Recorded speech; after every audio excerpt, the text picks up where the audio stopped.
Assalamualaikum warahmatullahi wabarakatuh. Hai listeners, kembali lagi kita di 101 Ramadan Special.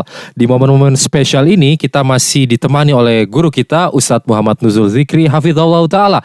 Terima kasih Ustadz atas kehadirannya di studio Ustadz. Sama-sama. Selamat datang Ustadz. Van, buka di mana nih? Masjid mana lagi nih kita nanti malam? Di mana deh? Terserah Dimas deh. Kemarin tuh ada yang nyediain daging asap tuh. Berkah tuh. Berkah tuh ya. Daging asap. Daging asap, Masya Allah. Tapi Ustadz, di mana yang paling berkah? Yang kita bukanya di masjid nyediain daging asap, yang wah atau yang justru nasi uduk? Nasi uduk. Mohon nasihat Ustadz. Ya, terima kasih. Alhamdulillah wassalatu wassalamu ala rasulillah ba'd.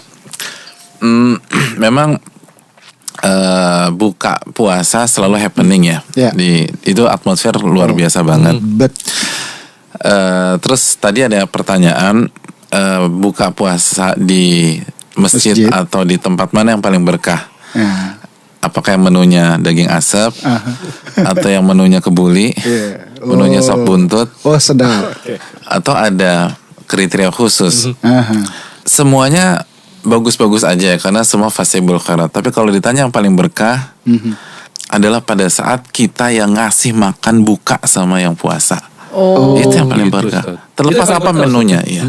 Walaupun kita cuma bisa kasih tempe orek, kita cuma bisa kasih nasi uduk pakai gorengan, tapi kalau itu yang kita bisa dan kita ingin kasih sebagai menu buka dia, itu yang paling berkah. Karena Nabi SAW bersabda dalam hadis riwayat Imam Tirmidzi, man fattara sha'iman, barang siapa yang memberikan buka kepada orang yang puasa. Dan bottom line-nya pas maghrib ya, jangan pas jam 10 pagi ya. Makan siang lagi. Jangan pas lunch, harus pas maghrib. Lalu apa yang dia dapatkan? Kana lahu ka'ajrihi ghaira annahu la yanqus min ajri sha'im syai'a. Maka dia akan mendapatkan pahala orang yang lagi puasa itu tanpa mengurangi pahala yang berpuasa sama sekali. Jadi luar biasa. Jadi kalau misalnya kita kasih makan berbuka buat Dimas atau buat Fani, maka orang tersebut mendapatkan 2 pahala puasa.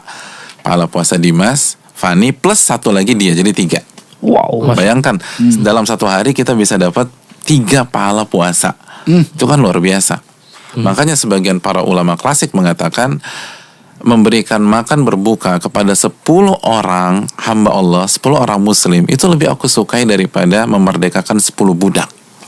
Padahal memerdekakan 10 budak itu luar biasa banget pahalanya. Bayangkan yang dari budak jadi merdeka.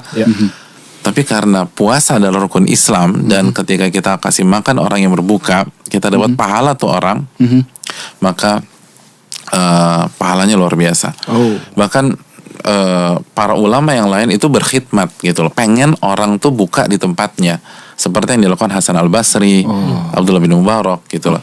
Jadi kalau bisa Dimas jangan ngajak Fani hunting ke masjid yang punya menu yang juara, justru gitu. Dimas undang Fani untuk buka di rumah. Nice. Dan Fani nggak mau kalah, gua buka di rumah lo hari ini, besok lo di rumah gua ya gitu. Itu yang dilakukan oleh Hasan Al-Basri, Ibnu Mubarak dan lain-lain. Bahkan sebagian para ulama klasik, para sahabat, para tabi'in, seperti Ibnu Umar, seperti Imam Ahmad, seperti Daud At-Tai, seperti satu lagi misalnya Malik bin Dinar, itu ketika dia punya makanan berbuka nih, belum dia makan, terus dia lihat saudaranya nggak megang nasi kotak, misalnya bahasa kita sekarang ya, nggak megang nasi bungkus, nggak megang korma, nggak punya makan berbuka, tuh dia kasih tuh buat saudaranya.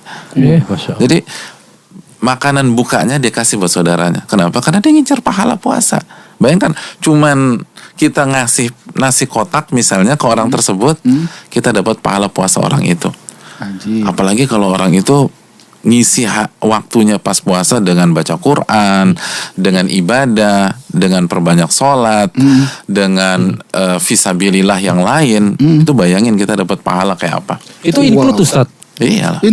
Kan semakin bagus kualitas puasanya, misalnya dia dapat pahala puasa hari itu 80%, ya kita dapat pahala 80%-nya. Ada yang dapat 90%, kita dapat pahala puasa 90%-nya. Jadi ini amalan yang hendaknya kita prioritaskan ya di bulan puasa. Apalagi kalau kita tahu puasa kita nggak sempurna amat gitu loh, masih banyak lalai, kita belum bisa baca yang berjus-jus dalam satu hari, maka Ini yang perlu kita camkan. Mata masih kadang-kadang jelalatan, lisan suka ngomongnya keceplosan. Dapetin pahala puasa saudara-saudara kita dengan cara kasih makan dia tuh buka gitu loh. Kasih makan dia berbuka puasa.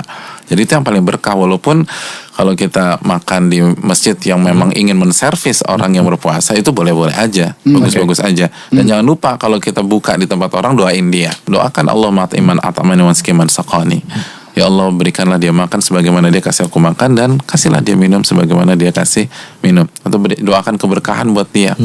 Jangan lupa. Jadi jangan cuman makan daging asapnya doang, terus dia cuma dikasih sendawanya aja, nih nggak boleh. Jangan SMP Ustadz ya. Sudah makan pulang. Ya mungkin itu sih. Oke Ustadz. Terima kasih Ustadz atas jawaban dan penjelasannya. Afan, abis ini lo ikut gua. No. Lo ikut gua. Gua kasih bukaan nanti tempe orek pakai saus strawberry, oke? Jadi, oke. Assalamualaikum warahmatullahi wabarakatuh. Didukung oleh